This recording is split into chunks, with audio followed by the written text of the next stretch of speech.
often forget how much unites all the members of humanity. Perhaps we need some outside universal threat to make us recognize this common bond. I occasionally think how quickly our differences worldwide would vanish if we were facing an alien threat from outside this world. And yet, not an alien force already among us. Alien force already. I occasionally think how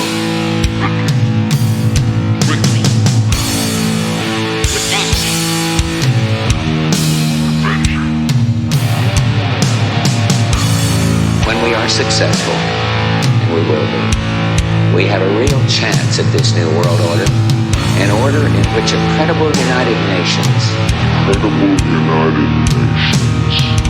can use its peacekeeping role to fulfill the promise and vision of the UN's founders. Peacekeeping role of the UN's founders.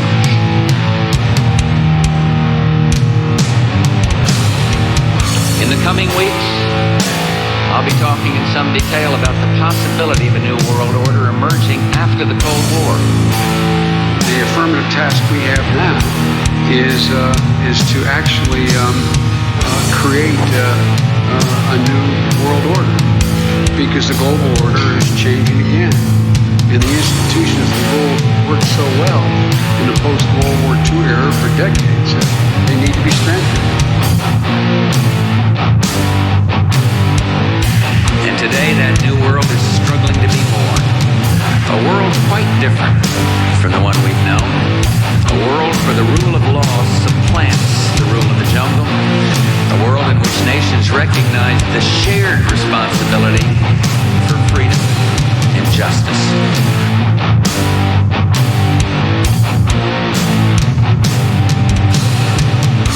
The quest for the new world order is in part a challenge to keep the dangers of disorder at bay. Disorder at bay. To give new shape and momentum to this new world order. Only when this transformation is complete will we be able to take full measure of the opportunities presented by this new and evolving world order. After 1989, President Bush said, and it's a phrase that I often use myself, that we needed a new world order, and instead it looks like we got a lot of disorder. And after 9/11, we've been more sensitive.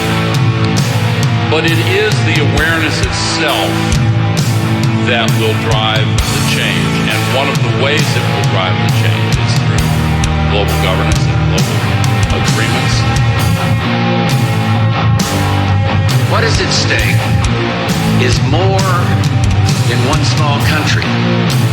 It is a big idea, a new world order, where diverse nations are drawn together in common cause to achieve the universal aspirations of mankind: peace and security, freedom, and the rule of law. Only when this transformation is complete will we be able to take full measure of the opportunities presented by this new order. The New World Order really is a tool for the new world possibilities. The order gains its mission and shape not just shared interests, shared ideal.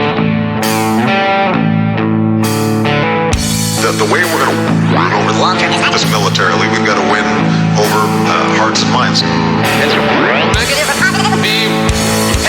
what kind of new world order we really create? Now we can see a world coming into view. A world in which there is a very real order. Winston Churchill. A world order in which the principles of justice, fair play, order against the strong. For a new world order now within our reach.